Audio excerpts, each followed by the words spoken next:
একদিন তো আমি মরে সুদা হয়ে যাব। এই মুহূর্তে যদি এই জায়গার মধ্যে আমি মারা যাই, আমাকে লাশটাকে নেওয়ার জন্য লাশবাহী গাড়ি আসবে। আসবে কিনা? নাকি আমার গাড়িতে পাঠাইবে? মেয়র সাহেব বলবে, পান্না ভাই বলবে, তারা বলবে তাহিরি হুজুরে পাঠাইবার জন্য লাশবাহী গাড়ি আনো। তাহিরি হুজুরে পাঠানোর জন্য লাশবাহী গাড়ি আনো, ভুলেও এই কথা বলবে না। বলবে তাহিরি সাহেবের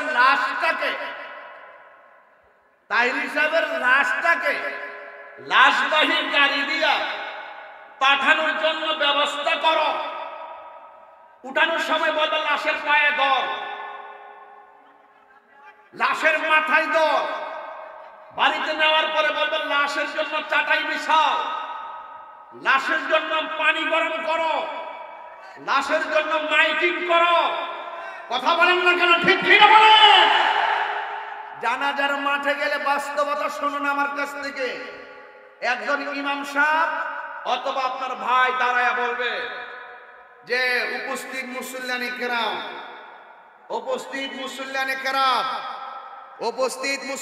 কেরাম, আল্লাহু আকবার বলেন না কেন?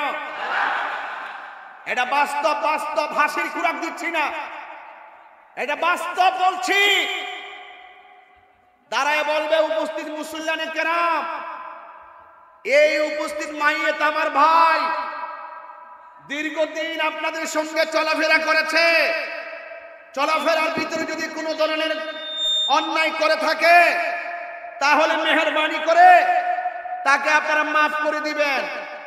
আর যদি পাওনা দাওনা থাকে, আমরা ভাইয়েরা আসি, যোগাযোগ করবেন। যারা দূর দূরান্ত থেকে আসছেন, আপনাদের জন্য কিছু খাবারের ব্যবস্থা হয়েছে পাশের ঘরে। কোন ঘরে? আরে কোন ঘরে? পাশের ঘরে। এই হলো বাস্তব কথা, এই হলো শেষ বিদায়ের কথা। তো আরেক বছর আমার লাশের পাশে চাইয়া দাঁড়াইয়া মাপ চাইবো। এই মাপটা চাওয়ার আগে আমরা মাপ চাইলাই,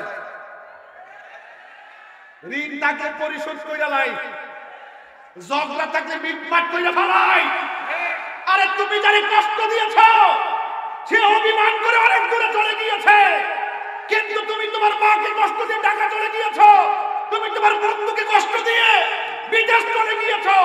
এই অভিমানে আমাদের কাছ থেকে ফুফু হারিয়ে যাচ্ছে, এই অভিমানে খালা হারিয়ে যাচ্ছে, মার বোন খালা, বাবার বোন ফুফু, এইগুলো হারিয়ে যাচ্ছে।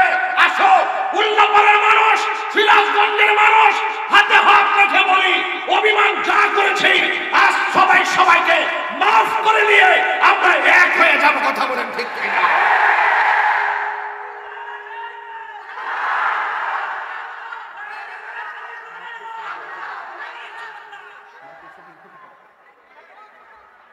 আমার যুবক ভাইরা, এটা কি কোনো খারাপ সিদ্ধান্ত দিয়েছি? এমনও হতে পারে আপনি আমাকে কষ্ট দিয়েছেন, আমি ব্যথা পেয়ে চলে গেছি। আপনি জানেন মজলুমের দোয়া কিন্তু কবুল।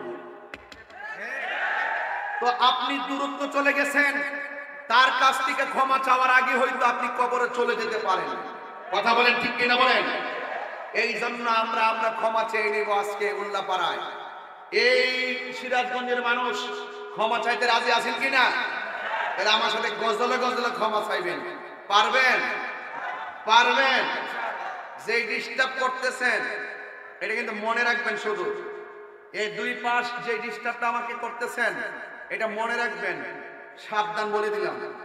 আপনারা আমাকে খুব ভালো করে চিনেন। এখানে এটা আমার বাবার মঞ্চ, কিংবা এটা নাচের মঞ্চ না, এটা গার্ডেন অফ হেভেন, এটা জান্নাতের বাগান। রিজারেকশন লাইফ তো একটা আছে, আফটার ডেথ একটা আছে। এখানে তো আপনাকে হিসাব দিতে হবে। আর যেটা আপনি যা করবেন আফটার ডেথ, আপনাকে সেই হিসাব পুঙ্খানুপুঙ্খ করে দিতেই হবে। ইনশাআল্লাহ দিতে হবে কিনা বলেন? ফামাইয়া আমাল মিসকালা যাররাতিন খাইরান ইয়ারা ওয়া মা ইয়ামাল মিসকালা যাররাতিন শাররান ইয়ারা। আপনার কারণে আমার ডিস্টার্ব হলে, আমি যদি ব্যথা পাই, নবীর কথা বলতে গিয়ে জবাব আমি দিব না, আপনাকে দিতে হবে।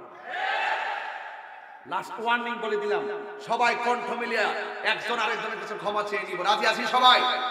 আমাকে ঘরে বলছে, হুজুর একটু মা বাপের কথা বলেন, হুজুর একটু কবর আযাবের কথা বলেন। আমি তার কথাটা কানে ভাসতেছে, এই জন্য ওয়াজটা গুছাই আমি নিয়ে যাচ্ছি আসল জায়গাতে। দিলটা নরম করতে হবে। আপনি তো জানেন না জাহান্নামের আগুন ধরাবে কি দিয়া জানেন? মানুষ দিয়া।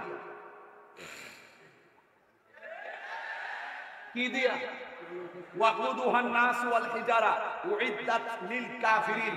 জাহান্নামের আগুন ধরাবে মানুষ দিয়া, জাহান্নামের আগুন ধরাবে পাথর দিয়া। মানুষ পাইলে জাহান্নাম খুব খুশি, কিন্তু মানুষের একটা জিনিসকে জাহান্নাম ভয় পায়, সেটা হলো চোখের পানি। আপনি পারলে আপনি কবর আযাবের আলোচনা যখন শুরু করব আপনি কাঁদবেন, মার কথা যখন শুরু করব আপনি কাঁদবেন। কেন কাঁদবেন? অনেকে কয় কবরে মানুষ কি আযাবে আছে, তাদের জন্য কান্দে, তাদের জন্য কান্দে। আরে বেটা, তাদের জন্য কান্দো না, তারা শাস্তি তারা পাচ্ছে, নিজের শাস্তির চিন্তা করো। কথা কোন ঠিক না বেঠি? নিজের শাস্তির চিন্তা করো, তাদের জন্য দোয়া করো। কথা বলেন ঠিক না বেঠি?